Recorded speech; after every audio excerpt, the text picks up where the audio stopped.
आज से पहले हमने भारत की स्थिति और विस्तार, भारत को स्पर्श करने वाले देश, भारत के राज्य किन देशों के साथ अंतर्राष्ट्रीय सीमा साझा करते हैं, उनके बारे में बात की थी।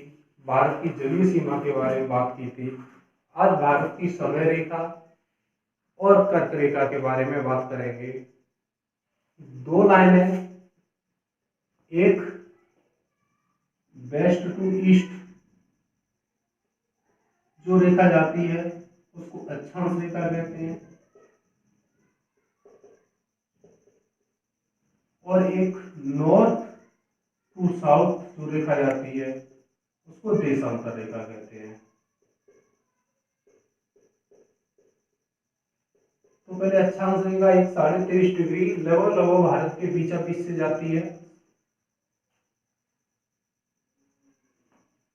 23.5 डिग्री ईस्ट वाली, इसे कर्क रेखा कहते हैं।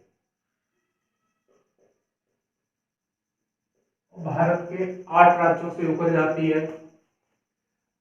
जिसमें राजस्थान,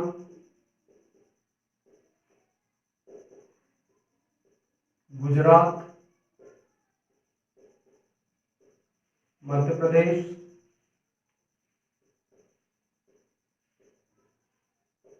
छत्तीसगढ़,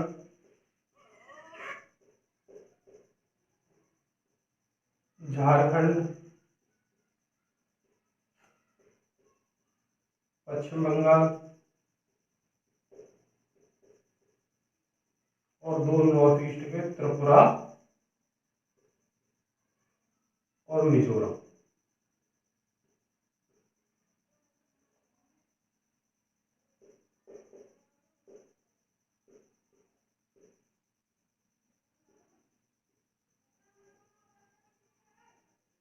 आठ राज्यों से ऊपर जाती है।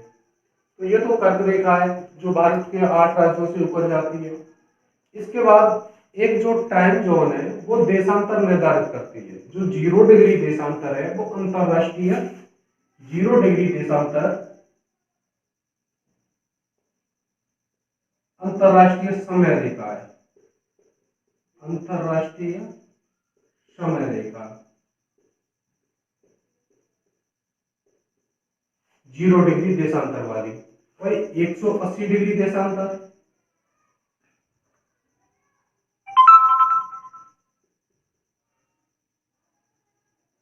ये अंतरराष्ट्रीय तिथि रेखा है।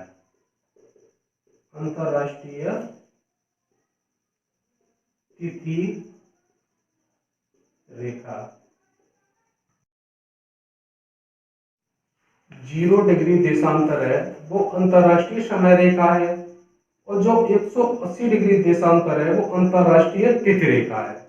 अब जो 0 डिग्री समय रेखा है यह यूरोप, अफ्रीका और अटलांटिक महासागर से होती हुई जाती है, और जो 180 डिग्री देशांतर रेखा है ये प्रशांत महासागर, उत्तरी प्रशांत महासागर और दक्षिणी प्रशांत महासागर, बेरिंग सागर से होती हुई।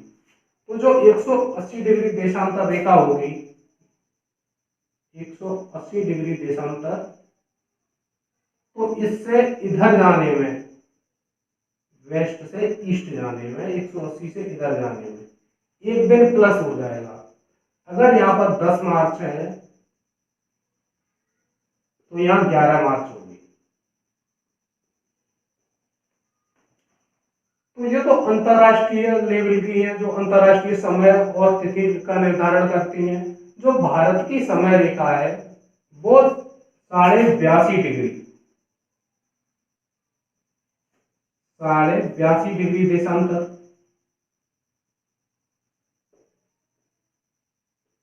रेखा भारत की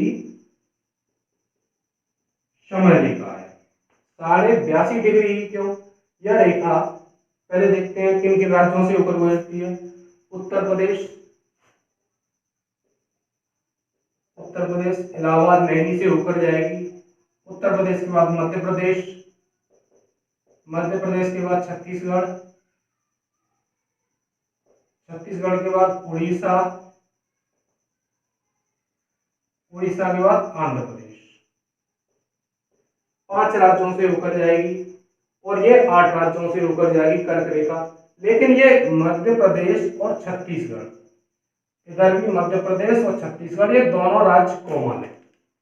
मध्य प्रदेश छत्तीसगढ़ में से कर्क रेखा भी जाएगी और अंतर भारत की समय रेखा भी जाएगी, दोनों राज्यों से होकर।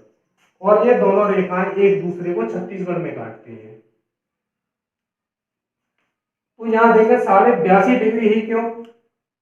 82.5 लगभग किसी देश की जो समय रेखा होती है लगभग किसी देश के बीचों बीच से जानी चाहिए, बीचों बीच से जानी चाहिए। तो लगभग 68.68 डिग्री 7 मिनट और 97 degree 25 minute west to east है। तो लगभग 82.5 डिग्री इसका मीडियन है, बीच का पॉइंट है। और दूसरी बात 7.5 का गुणन होना चाहिए। तो 82.5 7.5 से 11 बार 11 गुणन 7.5 का ही क्यों? दो देशांतरों के बीच में, दो देशांतर 0 डिग्री 1 डिग्री देशांतर, इनमें 4 मिनट का अंतर होगा किन्हीं भी दो देशांतरों के बीच। अगर यहाँ पर 12 बज रहे होंगे तो यहाँ 12 बज के 4 मिनट होंगे, 12 बजकर 4 मिनट। तो किन्हीं भी देशांतर में 4 मिनट का फर्क होता है। तो 7.5 का गुणन का मतलब 7.5 × 4 बराबर 30 मिनट। ये शर्त होती है इसकी, बीचों बीच से जानी चाहिए, 7.5 का गुणन होनी चाहिए। और 7.5 का गुणन इसलिए होनी चाहिए 7.5 × 4 बराबर 30 मिनट या आधा घंटा। और दो देशांतरों के बीच में जो टाइम होता है वो 4 मिनट का होता है। और जो भारत की जो टाइम लाइन है ये इलाहाबाद उत्तर प्रदेश नैनी से होकर जाती है। इसी से भारत का समय निर्धारित होता है। भारत के पश्चिमी बिंदु वेस्टर्न पॉइंट और ईस्टर्न पॉइंट में 2 आवर का फर्क होता है। अगर यहाँ 12 बज रहे होंगे तो इधर अरुणाचल प्रदेश के किबुतु में 2 बज रहे होंगे। यह फर्क रहता है भारत के टाइम जोन में पश्चिम और पूर्व में। जो 0 डिग्री देशांतर रेखा है, अंतरराष्ट्रीय समय रेखा है, और भारत की 82.5 डिग्री, इन दोनों के बीच 5.5 घंटे प्लस 5.5 घंटे का फर्क रहता है। अगर 0 डिग्री पे 12 बज रहे होंगे तो 82.5 डिग्री पर 5.5 बज रहे होंगे। तो ये भारत का और 0 डिग्री में अंतरराष्ट्रीय समय और भारत के समय में इतना फर्क है। 0 डिग्री ग्रीनविच से 5.5 घंटे भारत का समय आगे है।